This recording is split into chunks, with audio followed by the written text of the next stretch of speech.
Corona के बढ़ते आंकड़ों के बीच आपको सावधान रहने की ज़रूरत है, सचेत रहने की ज़रूरत है। आपको अपना ख्याल खुद रखना है। आप सचेत रहेंगे, सावधान रहेंगे, तभी आप स्वस्थ रहेंगे। कोरोना के नियमों का पालन करते रहिए। कोरोना के नियमों का पालन करना बेहद ज़रूरी है, क्योंकि इस बीमारी का पहला इलाज इस बीमारी से बचाव है।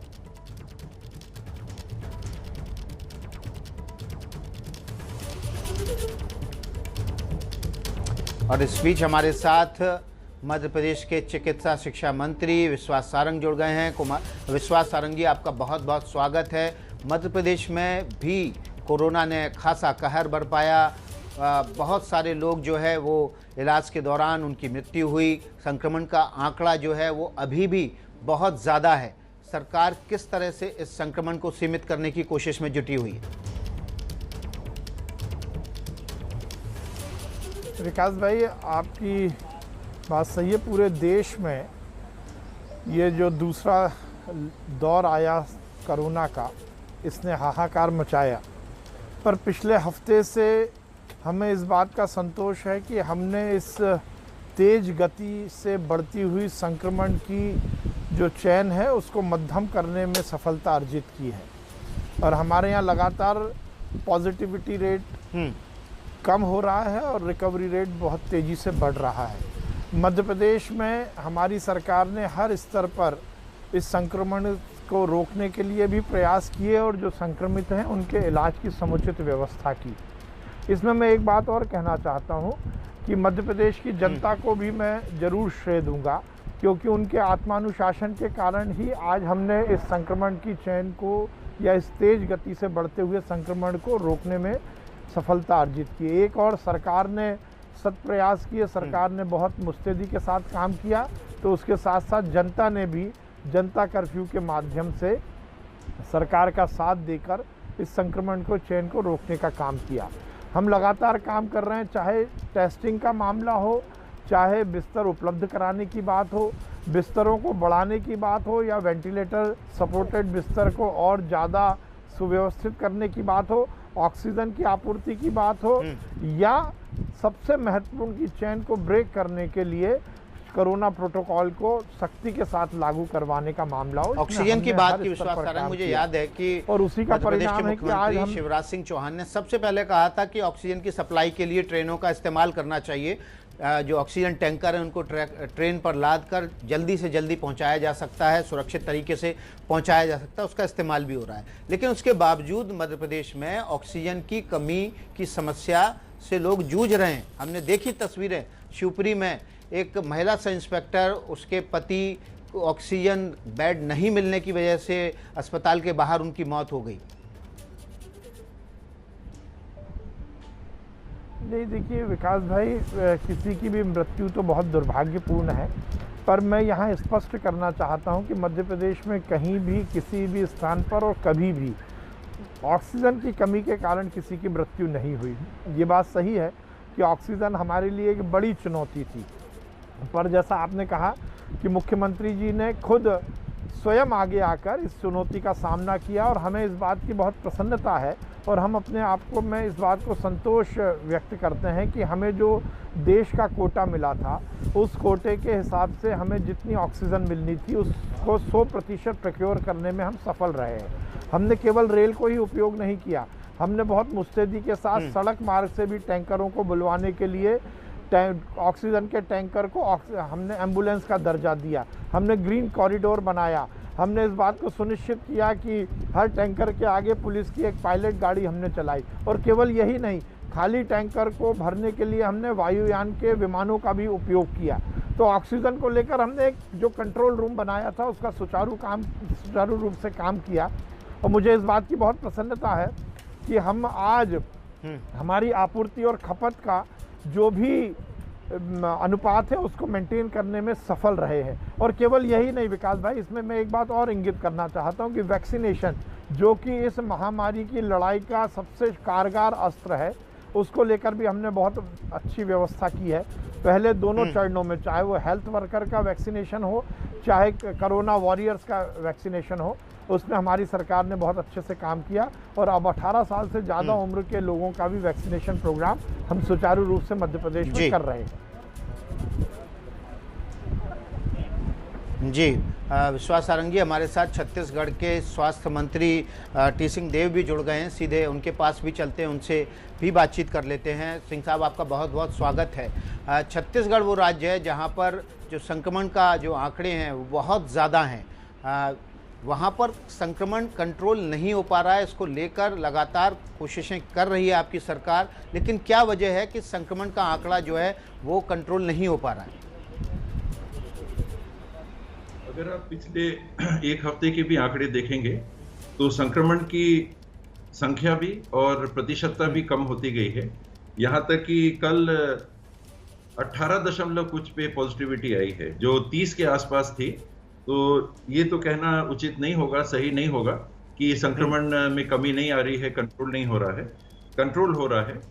जो मृत्यु के भी आंकड़े हैं, हम लोगों ने पारदर्शी तरीके से जितनी जानकारियां आई उनको प्रस्तुत किया। और भी अगर रिपोर्ट्स आती हैं कि कहीं छूट गए हैं केसेस, तो उनको भी हम लोगों ने कलेक्टर के माध्यम से तस्दीकी करा के उनको भी लगातार जोड़ा है। चिंता की हमारी बात मृत्यु की संख्या है। जी, तो ये मृत्यु दर क्यों इतनी ज़्यादा बढ़ी हुई है? क्या दवाइयों की कमी है, ऑक्सीजन की कमी है, या आपके पास डॉक्टर नर्सिंग स्टाफ नहीं है, हॉस्पिटल्स की कमी है? इसमें सबसे बड़ा कारण देर से आना है। जो पेशेंट्स संक्रमित होते हैं, चाहे वो मध्यम वर्गीय परिवार के हों, चाहे ग्रामीण क्षेत्र को हों, बहुत लेट अस्पताल पहुंचते हैं। तो 30 से 40% मृत्यु की जो संख्या है वो पहले 3 दिन के अंदर हो जा रही है। तो बहुत कोशिश करने के बाद भी इस स्थिति में हम उतना कंट्रोल नहीं कर पाए हैं जितना कि आदर्श होगा। फिलहाल हम लोगों ने ये भी तय किया है कि टीम्स को घर घर भेज के भी मॉनिटर एक भौतिक रूप से भी मॉनिटरिंग कराना, ताकि फोन से ही पूछ के काम न छोड़ देना, उसके आगे भी एक कदम जाना, क्योंकि सबसे ज्यादा परेशानी हमको लेट रिपोर्टिंग के चलते हो रही। जी, सिंह साहब, एक बड़ा हमेशा ये कहा जा रहा है, लगातार कहा जा रहा है कि वैक्सीनेशन को जितना तेज कर जाएंगे, जितना तेज कर पाएंगे, उतना ज़्यादा फायदा होगा, लोग उतना संक्रमित होंगे भी, तो अभी उनका जो डेथ रेट है वो कम रहेगा, उनकी जो बीमारी है वो माइल्ड रहेगी। क्या वैक्सीनेशन की रफ्तार आप तेज कर पा रहे हैं? अभी निराशाजनक है। पिछले 3-4 दिन, एक हफ्ते से लॉकडाउन के कारण भी हो सकता है इस पे प्रभाव पड़ा हो, लेकिन अभी जो टीकाकरण 45 साल से ऊपर के जनसंख्या का हो रहा है वो बहुत कम है, बहुत ज्यादा कम है। आज ही रिव्यू मीटिंग लूंगा और एक टारगेट नया फिक्स करके इसको बढ़ाने की आवश्यकता है। पहले काफी प्रतिशतता में छत्तीसगढ़ आगे था, लेकिन अभी हमारी संख्या टीकाकरण की कम हो रही है। 18 से 45 साल तक की उम्र के नागरिकों के लिए जो टीकाकरण है वो टीकों की उपलब्धता के आधार पर होगा। 45 से ऊपर के लिए फिलहाल हमारी रफ्तार कम है और टीके की सप्लाई की बात अभी नहीं आ रही।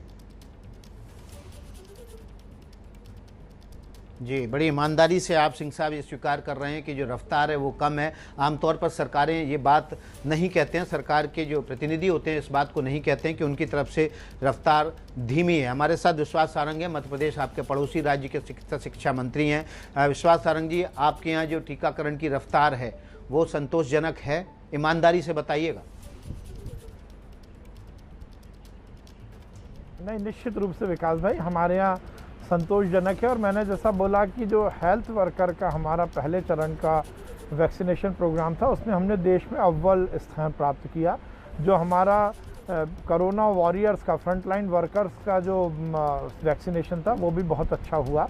और हमने पूरा साइंटिफिक तरीके से, जैसे 18 साल से ज़्यादा उम्र का भी जो हमारा वैक्सीनेशन प्रोग्राम है उसको भी हमने क्रमबद्ध धीरे धीरे बढ़ाने की कोशिश की है। और हम 15 मई तक इसको लगभग 1400 हमारे सेंटर हम बनाएंगे, 1408 सेंटर। तो वैक्सीनेशन प्रोग्राम हम बहुत अच्छे से कर रहे हैं। एक बात मैं यहाँ पर इंगित जरूर करना चाहता हूँ विकास भाई, कि जो आपने बोला कि कोरोना के चैन को तोड़ने के लिए क्या कुछ किया जा रहा है, मैं ये बात बताना चाहता हूँ कि हम गांव में, क्योंकि ये भी देख रहे हैं कि इस वेव में गांव में भी इसका विस्तार हो रहा है। और यदि गांव में विस्तार हो रहा है तो हमें गांव में इस चेन को ब्रेक करने के लिए हमने किल कोरोना अभियान शुरू किया है, जिसमें एक एक घर में जाकर हमारा सर्वे होता है। और उसमें एक नया हमने नवाचार माननीय मुख्यमंत्री जी ने किया है कि उसमें केवल प्रशासकीय कर्मचारी ही नहीं रहते, उस गांव के जो संभ्रांत लोग हैं, यदि कोई पॉलिटिकल पार्टी का सदस्य है, कोई मंदिर समिति का अध्यक्ष है, कोई धर्मगुरु है, तो वो भी गांव में निकलता है प्रशासकीय अधिकारियों कर्मचारियों के साथ और एक एक घर में जाकर इस बात को इंगित करता है कि क्या किसी घर में सर्दी जुकाम बुखार के कोई पेशेंट हैं। उनकी टेस्टिंग के लिए तो हम उन्हें प्रमोट करते ही हैं, पर यदि उसको सर्दी जुकाम बुखार है तो हम तत्काल प्रभाव से उसको प्राथमिक उपचार की मेडिकल किट देते हैं। और शहरों में हमने इसी तरह से कोरोना सहायता केंद्र बनाए हैं, जिसके माध्यम से जैसे ही उनको कोई लक्षण दिखता है, लेकिन उस विश्वास लक्षण सारंगी को देखते ही ये हम उन्हें समझने मेडिकल में किट देर हुई, उपलब्ध कराते हैं, ये अभियान शुरू करने में देर हुई कि ये जो बीमारी है इसका फैलाव शहरों तक सीमित नहीं है, गांव-गांव हो गया है। तो इस अभियान को फिजिकली चेकिंग जो करने की बात आप कर रहे हैं, इसको बहुत पहले शुरू कर देना चाहिए था। नहीं विकास भाई, हमारा किल कोरोना अभियान जो ये 3rd फेज का है। हमने हर समय किल कोरोना अभियान को प्रमोट किया है। ये हमारा किल कोरोना अभियान 3rd फेज है, हम हर समय करते आए हैं। देखिए, 2 बातें हमें ये जरूर इंगित करनी पड़ेंगी कि विस्तार पूरे देश में हुआ, पर हमने उसको मध्यम करने में सफलता ऐसे ही कार्यक्रमों के माध्यम से प्राप्त की है। अभियान हमारा 3रे फेज में चल रहा है और केवल ये गांव में ही नहीं, शहरों में भी हम इसको पूरी तरह से निष्पादित कर रहे हैं। एक बात मैं और इंगित करना चाहता हूं, गांव में शायद देश में बहुत कम राज्य ऐसे होंगे, हमने लगभग 2,70,000 क्वारंटीन सेंटर के बेड गांव में स्थापित किए हैं। पूरे प्रदेश में हमारे पास 2,70,000 बेड हैं, जहां पर गांव के लोग यदि संक्रमित होते हैं तो उनको क्वारंटीन करने और आइसोलेट करने की हमने व्यवस्था की है। हमने हर शहर में CCC कोविड केयर सेंटर बनाए हैं, जहां पर एसिम्प्टोमेटिक मरीजों को सिंहदेव जी हमारे साथ जुड़े हुए हैं, छत्तीसगढ़ के स्वास्थ्य मंत्री हैं। सिंहदेव जी, क्या आपकी सरकार ने ये अभियान शुरू करने में देर की कि गांव-गांव जाकर छोटे छोटे कस्बों में जाकर चेकिंग अभियान शुरू किया जाए, लोगों को जागरूक किया जाए कि सिम्टम आते ही तुरंत दवाई लेना शुरू करो और अस्पताल का रुख करो? अभियान में तो देरी नहीं की, लेकिन हम लोगों को जो परेशानी देखने में मिली है वो शादियों और सार्वजनिक कार्यक्रमों के चलते। इसमें बहुत ज़्यादा ग्रामीण क्षेत्र में फैला है। एक तो जो लोग शहर में काम करने आते हैं वो कोरोना लेके जाते थे वापस, उसको लॉकडाउन के माध्यम से नियंत्रित किया गया। लेकिन जो लोग संक्रमित अगर हुए और टेस्टिंग में किसी तरह से वो दायरे में नहीं आ सके, तो शादियों के माध्यम से हम लोगों को बहुत दिक्कत गई है। और अब कड़े डायरेक्शन भी राज्य सरकार ने जारी किए हैं कि शादियां या तो ना हो या हो तो किसी भी स्थिति में एक पक्ष में 10 से ज़्यादा लोग ना आए। उसी तरह से दाह संस्कारों में भी 10 से ज़्यादा लोग ना आए। सार्वजनिक तालाबों में नहाना ये पहले से भी प्रोटोकॉल था, लेकिन अभी और कड़ाई करने की जरूरत महसूस हो रही है। जी, वैक्सीनेशन की रफ्तार क्यों धीमी रही सिंहदेव जी? क्या वैक्सीन की उपलब्धता नहीं थी? और जो नया फेज शुरू होने वाला है इसके लिए क्या वैक्सीन ऑर्डर करने में राज्य सरकार की तरफ से देरी हुई, इस वजह से रफ्तार धीमी है? वैक्सीनेशन 18 से 45 आयु वर्ग के लिए ऑर्डर करने में देरी नहीं कहा जा सकता, क्योंकि जिस दिन से प्रधानमंत्री जी के यहाँ से ये घोषणा हुई कि 18 से ऊपर के नागरिकों की भी वैक्सीनेशन होना है, हम लोग लगातार कंपनियों से संपर्क में थे। भारत बायोटेक से सकारात्मक जवाब आया, लेकिन उन्होंने शुरू से कहा कि हम 1.5 लाख से ज्यादा अभी पहले आपको नहीं दे सकेंगे। और एक कार्यक्रम उन्होंने बना दिया था कि मई में 3 लाख, जून में 10 लाख और जुलाई में हम 12 लाख वैक्सीन ही दे पाएंगे। और उसी हिसाब से हम लोग आगे बढ़ रहे थे। कोविशील्ड जो सीरम इंस्टीट्यूट है उनके तरफ से सहयोगात्मक रुख नहीं रहा। जैसे ही अनाउंसमेंट हुआ तब से ही हमारे अधिकारी उनके कंपनी के वरिष्ठ प्रतिनिधियों से संपर्क में थे और परसों जाके 3.5 लाख डोज उनके यहाँ से हमको उपलब्ध हुई है। वहाँ से सप्लाई की स्थिति है, वैक्सीनेशन के दर की स्थिति नहीं है। अभी शुरुआती दौर में तो बहुत रश है, लोग वैक्सीन लगाना चाह रहे हैं, लेकिन वैक्सीन उपलब्ध नहीं है। 45 से ऊपर में हमारी टीकाकरण की दर कम है। केंद्र सरकार की तरफ से फिलहाल हम ये नहीं कह सकते कि हमारे दर के आपात अनुसार वो सप्लाई नहीं कर पा रहे, वहाँ ऐसी स्थिति नहीं। जी, टी सिंहदेव जी, रायपुर, दुर्ग, इन इलाकों में तो आपने कंट्रोल कर लिया कोरोना का, लेकिन जांजगीर, रायगढ़, बिलासपुर, ये जो जगह हैं, कोरबा, जहां पर संक्रमण की दर अभी भी बहुत ज़्यादा है, यहाँ कैसे कंट्रोल करेंगे आप? जो रायपुर और दुर्ग में स्ट्रेटेजी अपनाई गई थी, वही स्ट्रेटेजी बिलासपुर और सरगुजा संभाग में भी अपना रहे हैं और कड़ाई करने की आवश्यकता है। शुरू में यहाँ पर दर संक्रमण का कम था, तो हो सकता है कि प्रशासन में भी मानसिक रूप से ये बात रही हो कि नहीं, यहाँ हम तो बचे हुए हैं, यहाँ स्थिति ऐसी नहीं आएगी। लेकिन लगातार उनसे संपर्क में रहकर और डायरेक्शंस वो दें जिला प्रशासन, क्योंकि अधिकृत किया गया है, तो लॉकडाउन ही एकमात्र माध्यम कारगर दिखा। और भी माध्यम है जानकारी देना इत्यादि, लेकिन लॉकडाउन ही एक ऐसा माध्यम था। यहाँ थोड़ी देर से लॉकडाउन हुआ तो उसका प्रभाव देरी से दिखेगा, लेकिन जरूर दिखेगा। सिंहदेव जी, हमने देखा देश में ऑक्सीजन को लेकर इस समय ज़बरदस्त राजनीति चल रही है, खासतौर पर दिल्ली में।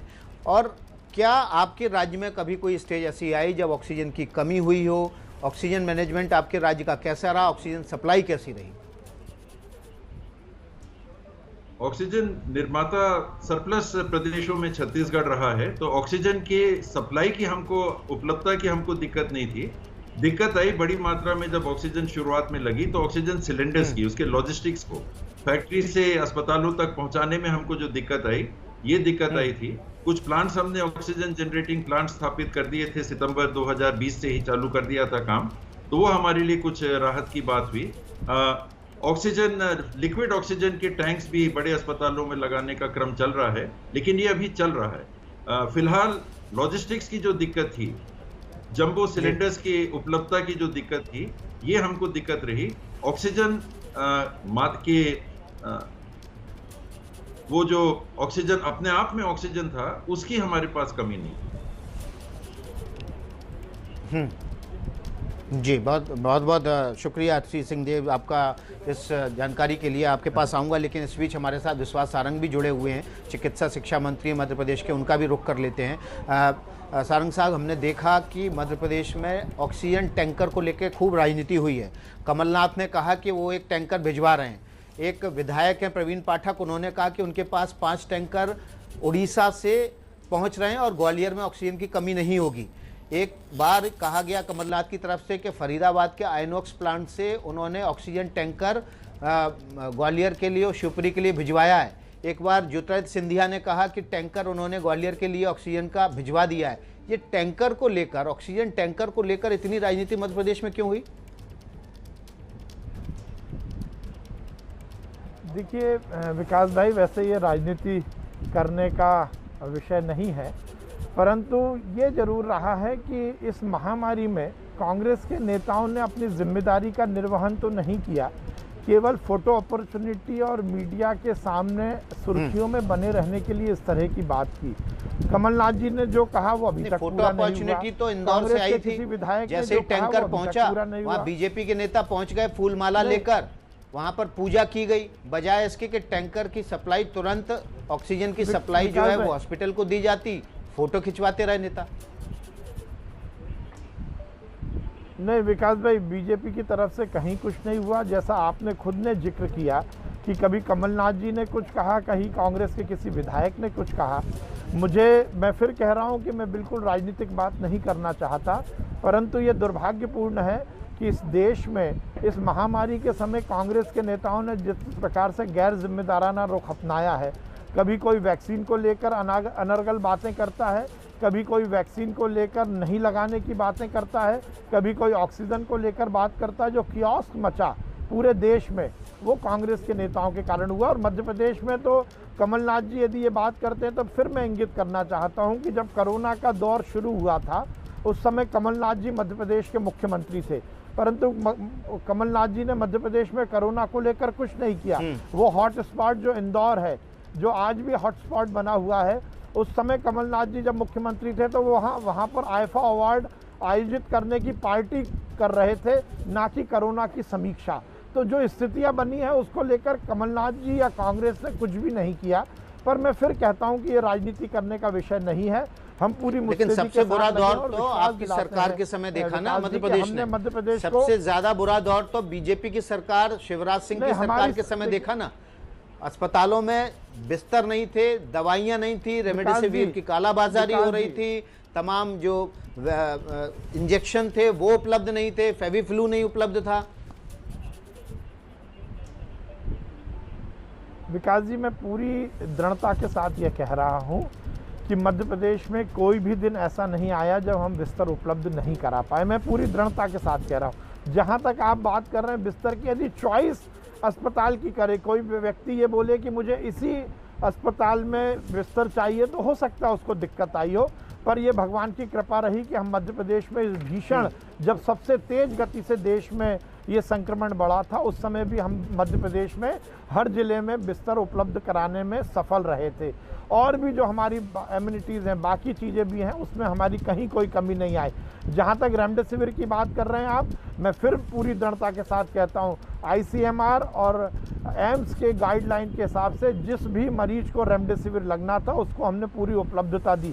और तो और हमने सरकारी मेडिकल कॉलेज और सरकारी अस्पताल में तो रेमडेसिविर को फ्री किया था, कहीं ऐसी दिक्कत नहीं थी। पर ये निश्चित रूप से ऑक्सीजन और रेमडेसिविर एक चुनौती थी, पूरे देश में इसकी कमी थी। जितना प्रोडक्शन है उससे ज़्यादा यदि सप्लाई होगी, उससे ज़्यादा डिमांड आएगी, तो कहीं ना कहीं तो दिक्कत आएगी। पर फिर मैं ये कहना चाहता हूँ, हमने दृढ़ता के साथ साथ दिया। ठीक है विश्वास सारंगी, मैं टी सिंह देव जी से एक आखिरी सवाल ले लेता हूँ।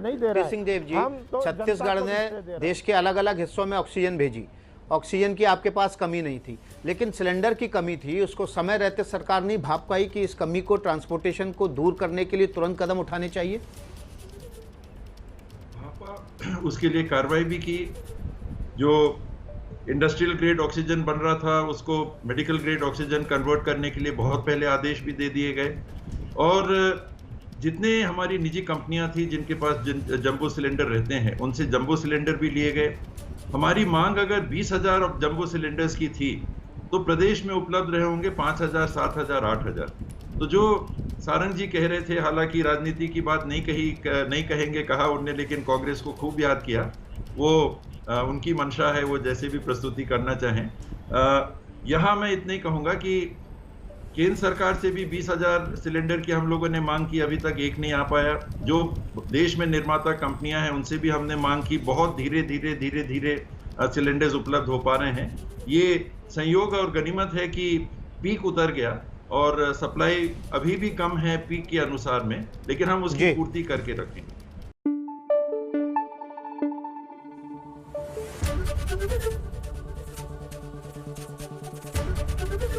ABP न्यूज आपको रखे आगे।